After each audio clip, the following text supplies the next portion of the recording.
Welcome to Madhu vlogs. Hi friends, hi hello, ఎలా ఉన్నారు? నేనైతే చాలా బాగున్నాను. మరి మీరు బాగున్నారా?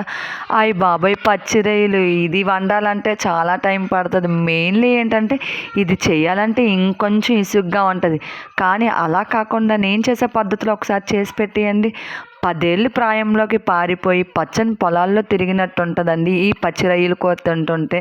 సో ఎలా చేయాలో చూసేద్దామా?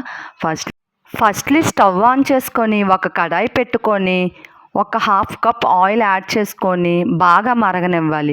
మరిగించిన ఆయిల్లో 1 కప్ ఆనియన్స్, 2 పచ్చిమిరపకాయలు అది నిలువుగా కట్ చేసుకొని వేసుకోవాలి.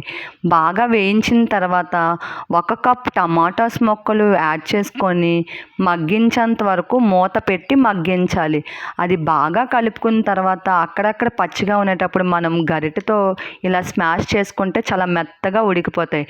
ఆ మెత్తగా ఉడికిపోయిన తర్వాత 1 కప్పు అంటే సుమారు ఒక 400 గ్రామ్స్ అలా ఉంటుంది అనుకోండి, పచ్చి రొయ్యలు తీసుకొని యాడ్ చేసుకోండి.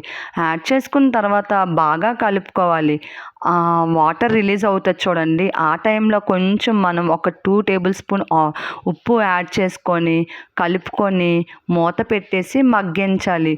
వాటర్ రిలీజ్ అయినంత వరకు మగ్గించాలి. మధ్యలో మనం మూత తీసుకుంటూ కలుపుకుంటూ అడుగట్టనివ్వకుండా చూసుకుంటూ కలుపుకోవాలి. ఈ కలుపుకున్న దాంట్లోని 1 టేబుల్ స్పూన్ అల్లం వెల్లుల్లి పేస్ట్ వేసి పచ్చి వాసన పోయేంత వరకు మగ్గించుకోవాలి. ఆ తర్వాత 2 టేబుల్ స్పూన్స్ కారం వేసుకొని కలుపుకోవాలి. కలుపుకున్న తర్వాత 1 టేబుల్ స్పూన్ ధనియాల పొడి యాడ్ చేసుకోవాలి. యాడ్ చేసుకున్న ఈ మిశ్రమాన్ని, కారంని మొత్తం కలిపి శుభ్రంగా కలుపుకుంటూ అడుగు పట్టనివ్వకుండా పదే కలుపుకుంటూ ఉండాలి. ఇలా కలుపుకున్న తర్వాత మూత పెట్టి మగ్గించాలి.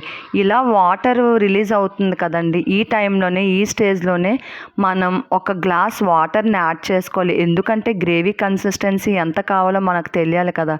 ఆ తర్వాత బాగా కలుపుకొని మూత పెట్టి ఉడికించాలి.